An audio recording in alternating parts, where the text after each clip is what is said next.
ನಮಸ್ಕಾರ ವೀಕ್ಷಕರೇ, ಜಾನಪದ ಕಣಜ 226ಕ್ಕೆ ತಮ್ಮೆಲ್ಲರಿಗೂ ಸ್ವಾಗತವನ್ನ ಬಯಸ್ತಾ ಇದ್ದೇನೆ. ಬಸವಣ್ಣ ಒಬ್ಬಣ್ಣ, ಬಸವಣ್ಣ ಒಬ್ಬಣ್ಣ, ಬಸವನಿಗೊಬ್ಬಳೆ ಅಕ್ಕ. ಬಸವಣ್ಣ ಒಬ್ಬಣ್ಣ, ಬಸವನಿಗೊಬ್ಬಳೆ ಅಕ್ಕ. ಬಸವ ನಿನ್ನಿಂದ ಕಲ್ಯಾಣ ಹೆಸರಾಯ್ತು, ಬಸವ ನಿನ್ನಿಂದ ಕಲ್ಯಾಣ ಹೆಸರಾಯ್ತು. ಹುಟ್ಟಿ ಬಂದನು ಬಸವ ಕಟ್ಟುದಕ್ಕ ಕಲ್ಯಾಣ, ಹುಟ್ಟಿ ಬಂದನು ಬಸವ ಕಟ್ಟುದಕ್ಕ ಕಲ್ಯಾಣ. ಬಿಟ್ಟು ಬಾಗೋಡಿ ನಾಗಾಯಿ, ಬಿಟ್ಟು ಬಾಗೋಡಿ ನಾಗಾಯಿ ಜೊತೆಗೂಡಿ, ಎಡೆಗೂಡಿ ಮಟ್ಟ ಮಾಡಿದನು ಕಲ್ಯಾಣ, ಮಟ್ಟ ಮಾಡಿದನು ಕಲ್ಯಾಣ. 12ನೇ ಶತಮಾನದಲ್ಲಿ ಆಗಿ ಹೋದ ಅಣ್ಣ ಬಸವಣ್ಣನವರ ಒಂದು ಪ್ರಖರತೆಯ ಬಗ್ಗೆ, ಅವರ ಒಂದು ತತ್ವಗಳ ಬಗ್ಗೆ ಬಹಳ ಸುಂದರವಾಗಿ ಈ ತ್ರಿಪದಿ ಕಟ್ಕೊಡ್ತಾ ಇದೆ. ಬಸವಣ್ಣ ಒಬ್ಬಣ್ಣ, ಇಡೀ ಜಗತ್ತಿಗೆ ಒಬ್ಬನೇ ಅಣ್ಣ, ಅದು ಏನಿದ್ರು ಅಣ್ಣ ಬಸವಣ್ಣ ಮಾತ್ರ ಅನ್ನುವ ಹೆಮ್ಮೆ ಜನಪದರಲ್ಲಿ ಇದೆ.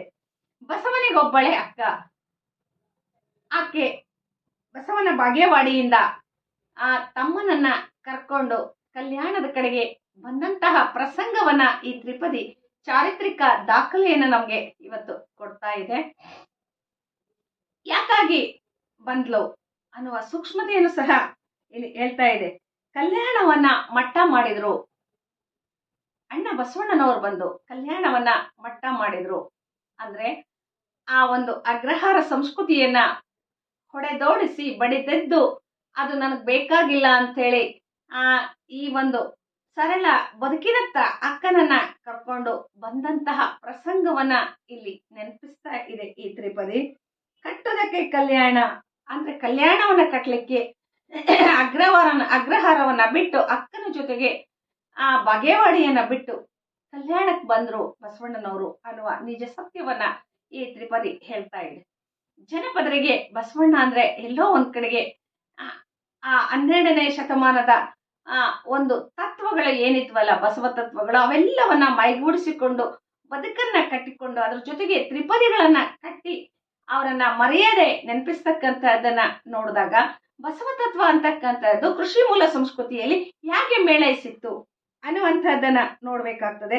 12ನೇ ಶತಮಾನದಲ್ಲಿ ಎಮ್ಮೆ ಕಾಯ್ತಕ್ಕಂಥವ್ರಿಗೆ ಮಜ್ಜಿಗೆ ಸಿಗಲಾರದಂತಹ ಪ್ರಸಂಗಗಳು ಇದ್ದಾಗ ಗಂಟೆ ಬಾರಿಸ್ತಕ್ಕಂಥವ್ರು ತುಪ್ಪ ಉಂಡಂತಹ ಘಟನೆಗಳು ಸಹ ಒಂದ್ ಕಡೆಗಿದ್ದು. ಇಂತಹ ಸಾಮಾಜಿಕ ವೈರುಧ್ಯವನ್ನ ಗುರುತಿಸಿಕೊಂಡು ಅಣ್ಣ ಬಸವಣ್ಣನವರು ಎಲ್ಲ ಸಮುದಾಯಗಳನ್ನ ತನ್ನೊಟ್ಟಿಗೆ ಒಪ್ಪಿಕೊಂಡ್ರು.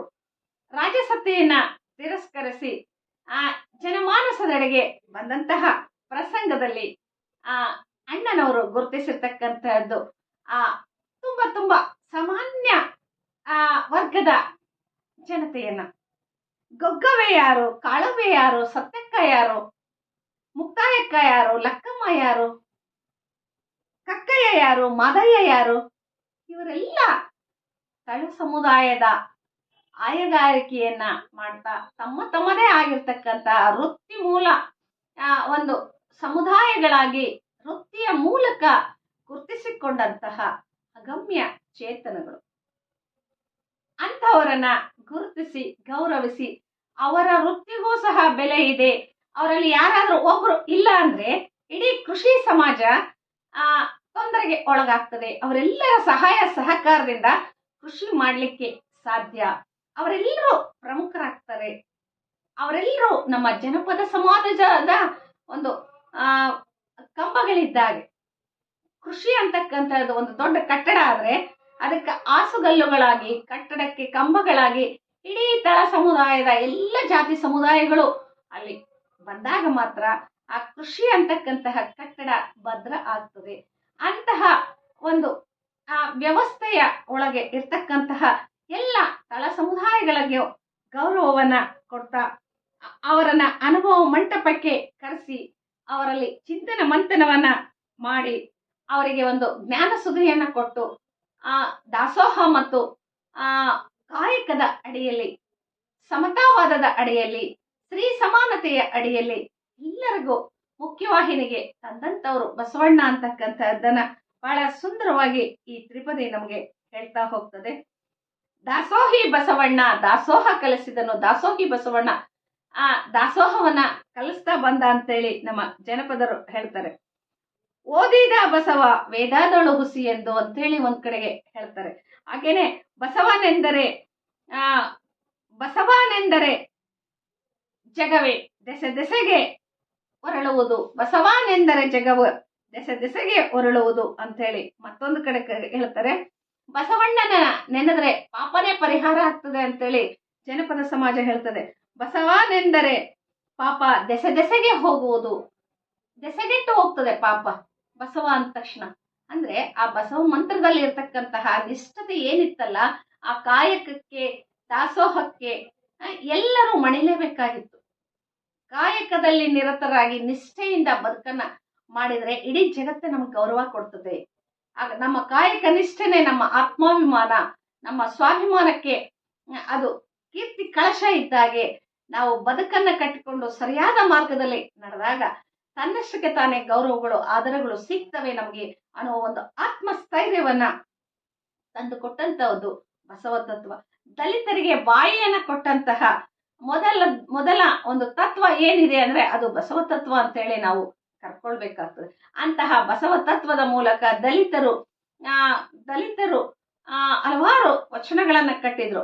ಆ ಸಂದರ್ಭವನ್ನ ನಮ್ಮ ಜನಪದ ಸಮಾಜ ಚಾರಿತ್ರಿಕ ದಾಖಲೆಯಾಗಿ ಬಹಳ ಸ್ಪಷ್ಟವಾಗಿ ಅರ್ಥಪೂರ್ಣವಾಗಿ ತ್ರಿಪದಿಗಳ ಮೂಲಕ ಗಾದೆಗಳ ಮೂಲಕ ಒಗಟುಗಳ ಮೂಲಕ ಇವತ್ತು ನಮ್ಗೆ ನಿದರ್ಶನವಾಗಿ ಇಲ್ಲಿ ಕೊಡ್ತಾ ಇದ್ದಾವೆ.